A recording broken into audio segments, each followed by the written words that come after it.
Thank you. Thank you.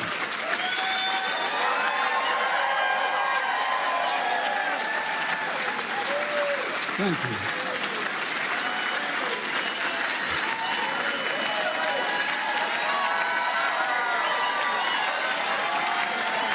Thank you, thank you, thank you. Really. Thank you. Please. Please. In 2022, the court overruled Roe v. Wade and the right to choose that had been the law of the land for 50 years. 50 years. The following year, the same court eviscerated affirmative action, which had been upheld and reaffirmed for nearly 50 years as well. And now, there's an extreme movement and agenda called Project 2025. Well, by the way, they're serious, man. They're planning another onslaught attacking civil rights in America. For example, Project 2025 calls aggressively attacking diversity, equity, and inclusion all across all aspects of American life. This extreme MAGA movement even proposes to end birthright citizenship. That's how far they've come. End birthright citizenship, which if you're born in America, you're an American citizen. That's how extreme these guys are. This issue and so many other civil rights that Americans take for granted are likely to come before the court in the years to come. And most recently and most shockingly, the Supreme Court established in Trump versus the United States a dangerous precedent. They ruled, as you know, that the President of the United States has immunity for potential crimes he may have committed while in office. Immunity. This nation was founded on the principle there are no kings in America. Each of us is equal before the law. No one is above the law. And for all practical purposes, the court's decision almost certainly means that the president can violate their oath, flout our laws, and face no consequences. Here's what Justice Sotomayor, Supreme Court Justice, wrote in her dissent, and I quote, "Under the majority's reasoning, the president now will be insulated from criminal prosecution. Orders a Navy SEAL team 6 to assassinate a political rival. Immune. Organizes a military coup to hold on to power. Immune. Takes a bribe in exchange for a pardon. Immune. In every use of official power, the president is now a king above the law." Just what Justice Sotomayor wrote in her dissent. Folks, just imagine what a president could do in trampling civil rights and liberties given such immunity. The court's being used to weaponize an extreme and unchecked agenda. This decision is a total affront to the basic expectations we have for those who wield the power in this nation, that they are expected to be wholly accountable under the law. The president is no longer constrained by the law, and only limits on abuse of power will be self-imposed by the president alone. That's a fundamentally flawed view and a fundamentally flawed principle, a dangerous principle. On top of its extreme decisions, the court is mired in a crisis of ethics. These scandals involving the justices have caused public opinion to question the court's fairness and independence that are essential to faithfully carrying out its mission of equal justice under the law. For example, there are documented reports of a decades-long effort to reshape the judiciary, including the Supreme Court backed by shadow special interests that also support Project 2025. Undisclosed gift to justice is worth hundreds of thousands of dollars from wealthy benefactors who have interest before the very court they're contributing to. Conflicts of interest from those connected to January 6th insurrectionists, and a blatant attack on nominating and confirming justices of the court itself.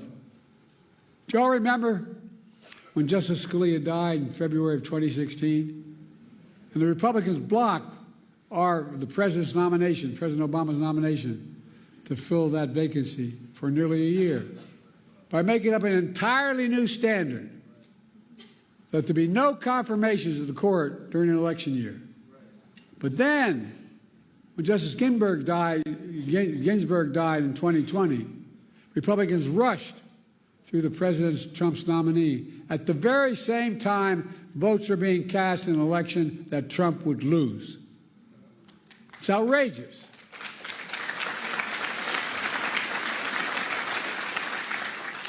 I know I don't look it, but I served in the Senate for 36 years, including as chairman and ranking member of the Judiciary Committee. I've been told that I've overseen more Supreme Court nominations as senator, vice president, and president than anyone in history, anyone alive today, I should say. I have great respect for our institutions and the separation of powers laid out in our Constitution. But what's happening now is not consistent with that doctrine of separation of powers. Extremism is undermining the public confidence in the court's decisions. As soon as I came to office, I convened a bipartisan presidential commission on the Supreme Court of the United States, comprised of leading constitutional scholars, both liberal and conservative, to provide recommendations on potential reforms to the court. I've been careful in these deliberations because these are serious, serious decisions. In the face of increasing threats to American democratic institutions, I use the Commission's analysis, and today I'm calling for 3 bold reforms to restore trust and accountability to the court and our democracy. As the press shouted to me as I got off Air Force One, the Republican Speaker of the House said, whatever he proposes is dead on arrival. Well, I think his thinking is dead on arrival.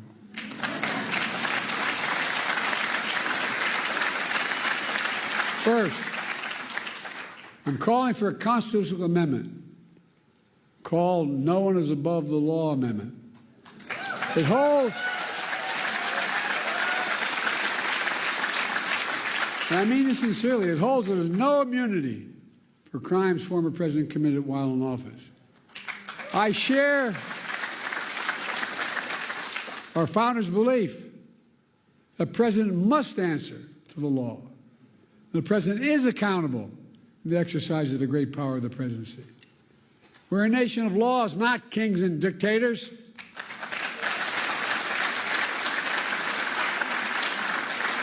The decision can be boiled down to the title of one case, Trump versus the United States. The court asserted it was making a ruling for the ages. That isn't true. The court made a ruling for one, a former president. No other president in our history has asked for this kind of immunity for criminal actions.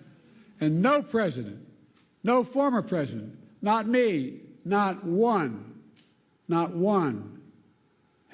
should have been given any exception to this with such immunity. The second thing I'm asking for, we've had term limits for presidents of the United States for nearly 75 years after the Truman administration. And I believe we should have term limits for Supreme Court justices of the United States as well.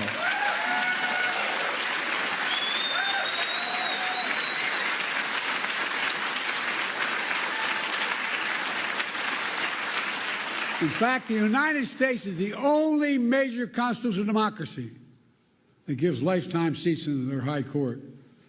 Term limits would help ensure that the court membership changes with some regularity. That would make timing for the court's nomination more predictable and less arbitrary. Reduce the chance that any single presidency imposes undue influence in generations to come. The bipartisan commission I convened analyzed various term limit structures. Based on their report, I believe the best structure is the 18-year term limit. That would help ensure the country would not have what it has now, an extreme court that's proud of an attack on the confirmation process that's been weaponized by those seeking to carry out an extreme agenda for decades to come. By the way, these guys mean it. These guys mean it. Project 2025 is real. They mean it. Third, I'm calling for a binding code of conduct for the Supreme Court.